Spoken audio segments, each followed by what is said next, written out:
আপনাদের ভাইয়া কিন্তু আমার হাতে নুডলস খেতে অনেক বেশি পছন্দ করে। তো সেদিন ইফতারির আগেই বলে রেখেছিল ইফতারিতে তার জন্য স্পেশাল ভাবে নুডলস রান্না করতে। আর আমিও গাইস খুব লক্ষ্মী একটা মেয়ে, তার বাধ্য ভাইয়ের মতো চলে আসলাম নুডলস রান্না করতে। মানে নিজের প্রশংসা একটু নিজেই করি আর কি, মানে নিজের প্রশংসা নিজে না করলে অন্যরা আর করবে কি। নুডলস সেদ্ধ করার জন্য প্রথমে আমি পানি গরম হতে বসিয়ে দিয়েছিলাম। এখন দিয়ে নিলাম সামান্য একটু সয়াবিন তেল আর লবণ। এতে কিন্তু নুডলস সেদ্ধ হওয়ার পরে একটার সাথে আরেকটা লেগে যাবে না। আর পানি ফুটে আসার পরে এখন আমি নুডলস গুলো দিয়ে নিচ্ছি। আজকে আমি রান্না করব কোকোলা নুডলস। আর আমার কাছে কিন্তু ম্যাগি নুডলস আর কোকোলা নুডলসটাই সব থেকে বেশি ভালো লাগে। আমি আবার নুডলস গুলো সেদ্ধ করার আগে মাঝখান থেকে একটু ভেঙে নিয়েছিলাম যাতে নাড়তে একটু সুবিধা হয়। প্রায় 2 মিনিটের মতো আমি নুডলস গুলো সেদ্ধ করে নিয়েছি। এখন একটা স্ট্রেনার দিয়ে পানিগুলো ঝরিয়ে নিব, এরপর ঠান্ডা পানি দিয়ে নুডলস গুলো ধুয়ে নিব। আর দেখো নুডলস গুলো কি সুন্দর ঝরঝরে হয়েছে। এখন একটা কড়াইতে আমি পরিমাণ মতো তেল দিয়ে নিচ্ছি, এরপর দিয়ে নেব পেঁয়াজ কুচি। আমি একটু তাড়াহুড়া করে রান্না করতেছিলাম কারণ যেহেতু ইফতারিতে সবাই খাবে। পেঁয়াজগুলো হালকা একটু ভেজে নিয়ে এরপরে দিয়ে নিলাম কাঁচামরিচ কুচি আর কিউব করে কেটে রাখা আলু আর গাজর। আজকে আমি ভেজিটেবল নুডলস রান্না করব।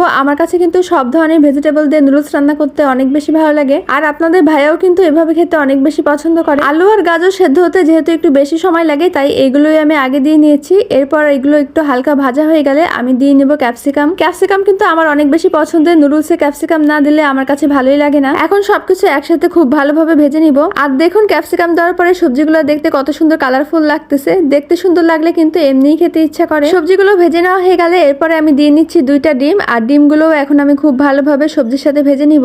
আমি কিন্তু একদমই সিম্পল ভাবে কম মশলায় নুডলস রান্না করি। আর বাসার সবাই কিন্তু আমার হাতের এই নুডলসটা খেতে অনেক বেশি পছন্দ করে। তবে গাইস সেদিন গ্যাসের যে কি প্রবলেম হয়েছিল, রান্না যেন হতেই চাচ্ছিল না, এত কম গ্যাস ছিল। আমার তো নুডলস রান্না করতে গিয়ে একদমই বিরক্ত ধরে গিয়েছিল। এদিকে কিন্তু নুডলস সেদ্ধ করা ছিল, ওইগুলা অনেক টাইম ধরে একভাবে থাকতে থাকতে একটু নরম হয়ে গিয়েছিল। এরকম একটা অবস্থা হলে কান্না মেজাজ গরম হয় বলুন। আমি তো একবার ভাবতেছিলাম যে রান্নাই করবো না আর। যাই হোক গাইস, এখন আমি নুডলসের মশলাগুলো দিয়ে নিচ্ছি। এরপর দিয়ে নিলাম সয়া সস আর সাথে বেশি করে টমেটো সস। নুডলসে একটু বেশি করে টমেটো সস না দিলে কিন্তু ভালো লাগে না। এখন সবকিছু একসাথে আবারও ভালোভাবে মিশিয়ে নিব। তারপরে ফাইনালি দিয়ে নিব নুডলস। আর দেখুন গাইস, এতক্ষণ ধরে নুডলস থাকতে থাকতে কি একটা অবস্থা হয়েছে। আমার তো মনটাই খারাপ হয়ে গেল। আপনাদের ভাই এত শখ করে খেতে চেয়েছে আর আজকে এই অবস্থা হতে হলো। কি আর করার, এখন তো আর কিছুই করার নেই, এভাবেই রান্না করে দিতে হবে। সবজির সাথে নুডলস গুলো আমি ভালোভাবে মিশিয়ে নিচ্ছিলাম। আর আমার যেন নাড়াচাড়া করতেও অনেক বেশি কষ্ট হচ্ছিল।